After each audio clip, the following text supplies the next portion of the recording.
Assalamualaikum warahmatullahi wabarakatuh. Pada kesempatan kali ini kita akan bahas kisah Isra Mi'raj Nabi Muhammad SAW melewati 7 lapis langit. Namun sebelum lanjut, jangan lupa untuk sukai video ini dan tekan tombol subscribe Channel Kompas TV, like and share. Isra Mi'raj agaknya sulit dinalar secara logika karena keterbatasan akal manusia. Namun peristiwa ini bisa diterima ketika kita menggunakan keyakinan iman. Begitulah Islam mengajarkan hakikat dan keimanan.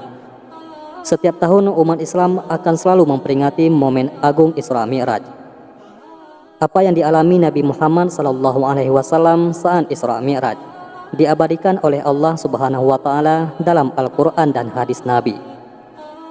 Maha suci Allah yang telah memperjalankan hambanya pada suatu malam dari Masjidil Haram ke Masjidil Aqsa yang telah kami berkahi sekelilingnya agar kami memperlihatkan kepadanya sebagian dari tanda-tanda kebesaran kami. Sesungguhnya Dia Maha mendengar lagi Maha mengetahui. Quran Surat Al-Isra ayat 1. Isra Mi'raj adalah peristiwa agung yang di dalamnya terdapat hikmah luar biasa.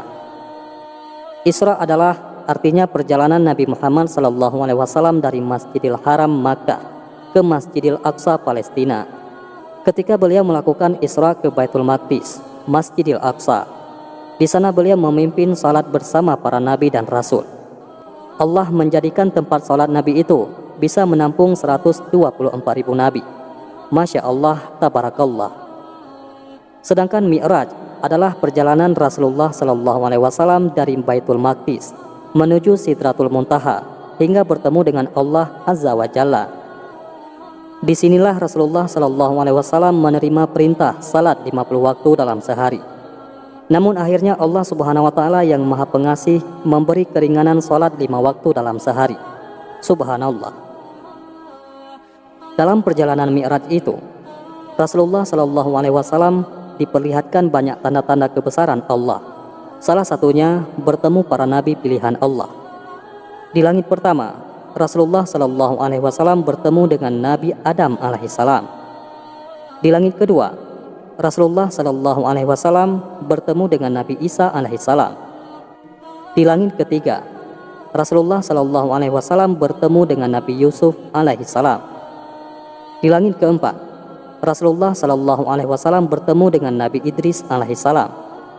Di langit kelima, Rasulullah SAW bertemu dengan Nabi Harun alaihissalam.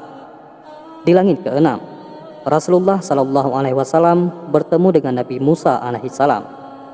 Dan di langit ketujuh, Rasulullah SAW bertemu dengan Nabi Ibrahim alaihissalam. Ketika Nabi Muhammad SAW mengetuk pintu langit langsung dibukakan. Namun ketika Rasulullah mengetuk pintu Sidratul Muntaha dengan kalimat Assalamualaikum warahmatullahi wabarakatuh, salam beliau tidak dijawab dan pintu tidak dibuka. Rasulullah pun menangis dan berkata kepada malaikat Jibril, "Apa salahku wahai Jibril?" Lalu malaikat Jibril berkata bahwa Allah itu As-Salam. Rasulullah pun tersadar dan bertobat kepada Allah Ta'ala.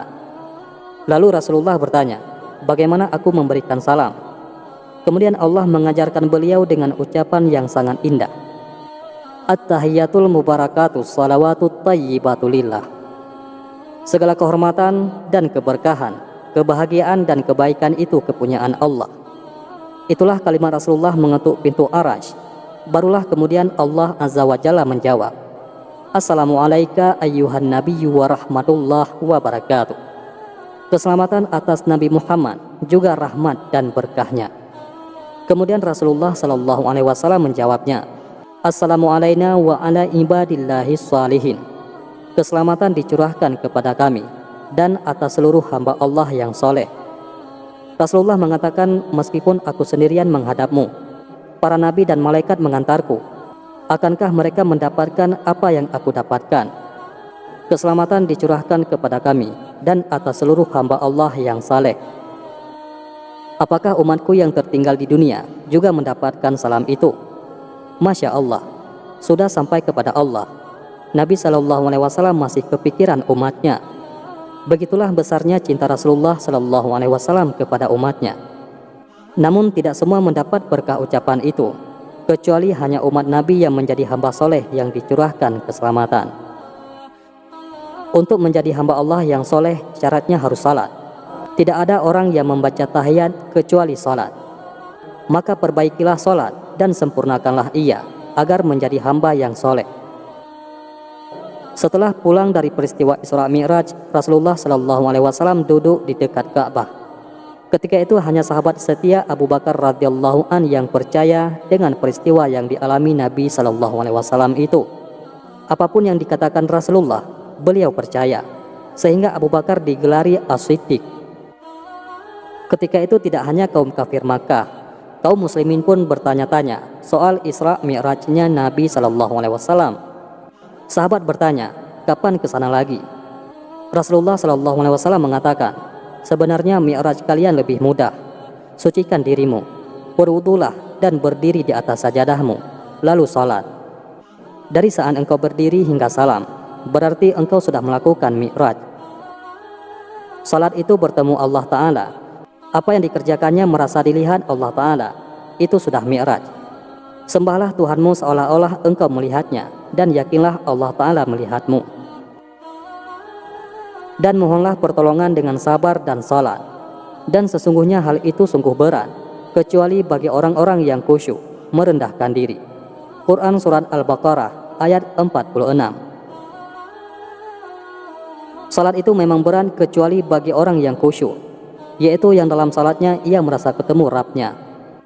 Kalau tidak salat berarti itu tidak Mi'raj. Dari rumah ke masjid itu artinya Isra. Mi'rajnya Allah gambarkan dengan 1 rakaat salat kita. Peristiwa melewati 7 lapis langit ini mengandung hikmah, bahwa manusia melakukan 7 gerakan salat. Setiap lapis langit itulah penghormatan kita kepada Allah Ta'ala, atau kepada yang dilalui Rasulullah Sallallahu Alaihi Wasallam. Saat tahiyat akhir, disitulah kalimat yang digunakan Rasulullah untuk mengetuk pintu Araj. Apa yang kita baca saat tahiyat adalah dialog Rasulullah Sallallahu Alaihi Wasallam dengan Allah Ta'ala. As-salatu mi'rajul mu'minin. Salat itu adalah mi'raj bagi orang-orang yang beriman. Wallahu a'lam bisawab. Mudah-mudahan bermanfaat. Assalamualaikum warahmatullahi wabarakatuh.